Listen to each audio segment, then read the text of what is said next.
Mr. Sethi, how excited you are? The league has already started, and how does it feel like having a champion and a legend like Shivnarayan Chanderpaul as in your wings? Thank you. First of all, I'd like welcome Shiv to our team and to the family. Uh, Last year, no, season one, when we started and it took off so well, we had 350 million plus viewership on television or digital. I think when few coaches' names came to me, I don't get involved in this team selection. I have a professional teams which always, I even this time had asked Badri to suggest some team in the beginning. So uh, then the few names came and said, Shiv, I said, is he going to play? Or yeah, and he said, no, he can play and he can coach. Okay, that's done. No question asked, and you can't have a better a coach for the team and a mentor or friend like more than any other than Shiv. But if he mentors the team well, West Indies could also beat India. So that rivalry comes since 1983 when we first time took the world champions tag from West Indies, and then India toured West Indies. It was so difficult to be dismissed. You think he's the best guy to deal with, especially when it comes to India versus West Indies? I think that's the plan. Uh, because India took the World Cup. I'm an Indian, but see, that's cricket belong for me beyond India. But the plan is if India won the World Cup, now I think West Indies has to take that cup back, and the team should definitely, and with under patterns of Shivnarayan will be. I think I'm very sure that we have a very good lineup, and we are contender for this World WTC trophy. Of course, and I would request you to hand over the mic to Shiv. Shiv, how does it feel like being associated with WCL and being a part of your West Indies team? Because you have played with these players, you have seen these players grow under your wings.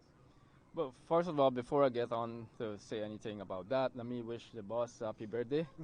Just want to wish him a happy birthday. You know, today is his birthday also. Look, it's really been a pleasure and a joy to be around the fellas who you played with so many years. These are the guys I've been in the dressing room with for so long, and I'm happy to be a part of it again and be with them. I know the fellas, and it's easy to work with them. Once you've been dealing with them for so long, all these years. I've seen them when they came into West Indies team because I was there before them, and then I left, and some of them were still playing. And yeah, but it's a joy to be in the dressing room with them again. And I know these guys know what to do out there, but we discuss what we need to be discussed, and then I let them go and play their cricket out there. And I know there is enough experience from the guys. Is Chris out there, Bravo, Polly, Dwayne Smith, Lendl Simmons, and we have a lot of guys who played a lot of cricket who's out there. I mean, Fidel Edwards, Ben.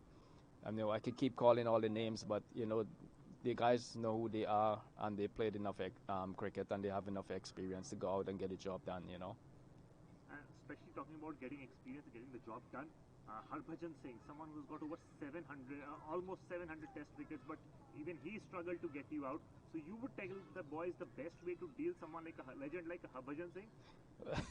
I always find Baju to be a challenge whenever we played against them, and always trying to be cautious to him and not to take too many chances.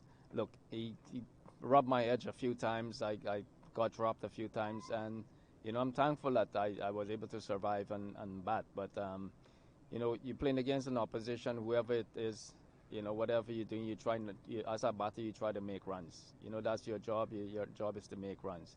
And this is franchise cricket we're playing here now, and we are, trying to make the owner proud, making sure that we can win a few matches and hopefully get into the playoffs and see what happens from there. Just one last question. Just you spoke about the legends of the Indian team which you'll be competing against. There is one more Indian team playing here in England. Have you been following them? How do you see the Indian youngsters? They are filling the void of Rohit Sharma, Virat Kohli, the youngsters like Shubman Gill, Yashasvi Jaiswal, if you have seen them. Yeah, definitely. I've been watching them for a while now. Those guys been playing very well. Um, Shubman Gill, he's been stroking the ball so sweetly. He's a class player. And the other guys, Josh Walley's been one of those guys who fight and dig in whenever he get the opportunity, and he goes big. You need to see these qualities from players now, and I mean they learn a lot from Rahul. I mean I think they work a lot with Rahul, and I mean people like them around. It makes a difference, you know. And of course, you expect a turnaround in this series. India is 1-2 down. Well, I mean, look, when you have good teams and you play against good opposition, this is things that happen. You have your team gonna win, opposition's gonna win, and you would have to fight your way back and make sure that you can level off and then fight hard to win the tournament. So when you have good teams on both sides, this is things that's gonna happen. So since you're the owner of this West Indies champions team, and this team is truly a champion because this is the first team which went on to win the ODI World Cup twice, then the T20 World Cup twice, and this team has got champions that have lifted the T20 World Cup. So could you have asked for more? You have Gale, you have Bravo, you have all the galaxy of stars, and with a coach like Chanderpaul, could you have asked for more? I think it's a very balanced team, because people are greedy. There's never enough in life. But I think even look at the Indian team when they brought for India team after so many years they win the World Cup, T20 World Cup. So I think having a good team, a winning team, is very important. But I think I'm very happy with the current squad here, and every year we'll get new faces. So I don't think so. I'm missing anything. I just said if I put Carlos in the team also would have been amazing. But we can try and include next year. Of course, and I would request you to hand over the mic to him. And one thing I would like to ask, which is not about WCL but about West Indies cricket. I mean, recently they were 26-7 all out against the mighty Aussies. How do you see that? I mean, heartbreak because you have batted for hours and hours, and then you see this collapse. Yeah, definitely heartbroken to West Indian supporters, West Indian fans, and someone who had played for West Indies for so long. And giving your heart to West Indies team, especially times and problems, you go out there and you fight your best to make sure your team gets in good position to win matches. Sometimes you win, sometimes you don't. But when I saw the total overnight, and I think in 200 runs, I think next year we should be able to get 200 runs. Then when I came home next thing I put on the television, I saw I saw 5 for 2, so I wasn't too sure if it's 2 wickets down or whatever, 5 wickets. And then when I checked the score on ESPN, because the score didn't come up, but I mean I seen the score, but I wasn't too sure if it was wickets or runs. When I checked it, I saw like 5 wickets were down, and I was like, what the hell is going on here, And then eventually we all out for 27.